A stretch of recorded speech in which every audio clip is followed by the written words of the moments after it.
Everyone, and welcome to First Coast Living. I'm Casey DeSantis. Hey folks, happy Wednesday. I'm Curtis Dvorak. Well, as you saw a second ago, Hurricane Irma, one of the most powerful Atlantic storms in a century, is turning across the northeastern Caribbean islands today with a catastrophic mix of fierce winds, surf and rain en route, as you heard a second ago, to a possible landfall in Florida over the weekend. And many people who are possibly having a daughter soon have erased Irma as a possible name for that child.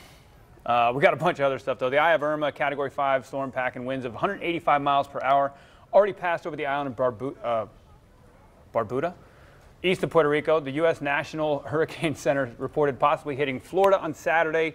Everything keeps changing, obviously, as we keep telling you. Follow First Coast News to get all that. Several Leeward Islands, including Anguilla, Montserrat, St. Kitts, and Nevis, as well as the U.S. and British Virgin Islands. Shout out to my friends on the Rock. Hope they're safe right now. Dominican Republic are under a hurricane warning. The White House said President Trump approved emergency declarations for Florida, Puerto Rico, and the U.S. Virgin Islands, mobilizing federal disaster relief efforts. Authorities in the Florida Keys have called for mandatory evacuation. Visitors start at sunrise today, and public schools throughout South Florida were ordered closed. Yeah, so people are getting out. So as Floridians are preparing for the Hurricane Irma, where she may or may not go, many are taking precautions not only for themselves, but this is also a time to start thinking about, of course, your pets. What are you going to do? That's right. And reporter Melanie Michael has a reminder from the experts. Take a look. They are innocent and helpless with the purest of hearts. Gentle creatures who were terrified in Texas, confused as to what was happening. Many of them seemed cradled in the arms of rescuers. But sadly, some were separated from their families. So here's a question for you. If your little one ran off during Hurricane Irma, how would you find them? And that's horrible. It's heart-wrenching. Dr. Holly O'Hara is a part of the team at Blue Pearl Veterinary Partners. She advises all pet owners to do one thing. Make sure your pet's microchipping information is current. And if it isn't, update it right now. We want to make sure that you think of your pets in addition to yourself and your other family members because they're depending on us and we're responsible for them. And if your four-legged family member needs microchipping, it's a quick procedure and usually cheap. Dr. O'Hara tells us this is the #1 way to reunite with a lost pet. All the time. That's the first thing I check for, and when they have one, I'm so happy. The staff at Blue Pearl plans to stay open during Irma. They know emergencies can and will happen. They're hoping that when you ride out the storm, your best buddy is by your side, safe and sound. And it's good to be thinking about these things now, right? Just so you can prepare. And you know, they do this at Animal Care and Protective Services, and I think it's like $20 to get the microchip. I'll actually be out at Humane Society Live tomorrow morning on Good Morning Jacksonville because the new facility that they've been working on for over a year is actually ready to take their new first residents. They took the cats today from the trailers and stuff they've been in, and they moved the cats over to their new home inside the new building. And tomorrow morning they're moving the dogs over, and they will never again have to use the trailers and the outdoor things. Oh, that's wonderful. I know that was after right at the perfect time. Yeah, I know, and hopefully the hurricane will just stay to it'll just go out back into the Atlantic from where it came. But that's one of the really great things about that new facility is that it can now, they don't have to worry as much as they used to with the trailers. They now have a facility built to withstand a hurricane that those animals will be safe. Oh, good. Be out there tomorrow, so make sure you check out GMJ in the morning. Watch that, and also speaking of GMJ and all the other First Coast News shows, make sure you're staying in touch with them on Facebook. They're going to be doing live weather cut-ins and reports on Facebook Live every 3 hours. You can go to their website, firstcoastnews.com. They have an entire section set up for hurricane coverage, specifically the track. That's what everyone's talking about, is where is it going to go? And it changes constantly. And it changes when the National Weather Service comes out with the new updates and the data. So stay on top of that. And of course, Twitter, you can go there as well as Facebook.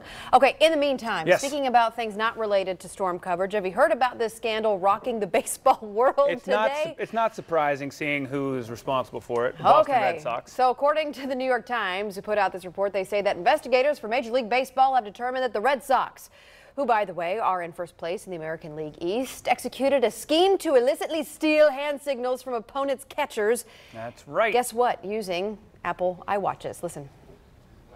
Sign stealing has gone on in baseball for decades. It's an age-old thing. It's part of the gamesmanship. It's not against the rules.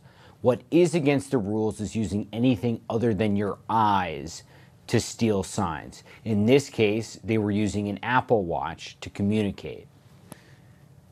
The deal. Here's the deal. So the Yankees shot video of the Red Sox, their dugout. In it, They say it shows a member of the Red Sox training team looking at his Apple Watch. The trainer then apparently relays the message to other players in the dugout, who then in turn would signal teammates on the field about the type of pitch that was coming. That's right. That's right. And like you said, it's been in the sport for a century. Not the Apple iWatch. Not the Apple iWatch. It's trying to steal signs. But it's pretty much understood. You can't use electronic devices. The Giants, way back in the day, tried to use cameras in the outfield wall. But yeah, the Apple Watch, you got all kinds of connectivity. They can literally text the guy at the plate. If the guy has an Apple Watch at the plate, he can look down at his watch like this, and he can get a text that says curveball. You know, I mean, this is like the updated version. Remember, like the TI-82s? Maybe I'm dating myself with those calculators. Remember that kids would use back in like algebra like, you can't use this calculator. You can't use this because the kids would go in and they'd put like the formulas and the solutions in the TI-82s. When you look back at it, it was a bit ridiculous. But these are advanced calculators of sorts for your wrist. It's just the Red Sox being the Red Sox, and it's just Boston being Boston. Okay. Patriots cheat, Red Sox cheat. I can already feel some people's blood starting to boil. So, of course, New York magazines and newspapers are having an absolute field day with all of this, like the New York Post, who has this cover. Boston cheat party. Red Sox stole Yankee signs with iWatch. That's right. And then there was another one from the New York Daily News. They were having some fun with it as well. How do you like them apples? That's a good line. That's a good line from Good Will Hunting there. But yeah, I mean, look, it's no surprise to anybody who knows Boston and that area and the Red Sox and all Boston teams. They're just, they're a bunch of cheaters, and it's just what they do. The Patriots, the only thing is the Red Sox couldn't deflate the baseball because it's actually a woven baseball. So anyway, the Red Sox they're just bad people. And they're okay. I grew up a Yankees fan. See Dvorak at FirstCoastNews.com. And we're not bitter because we got 27 rings. What do you got, 3? Come on.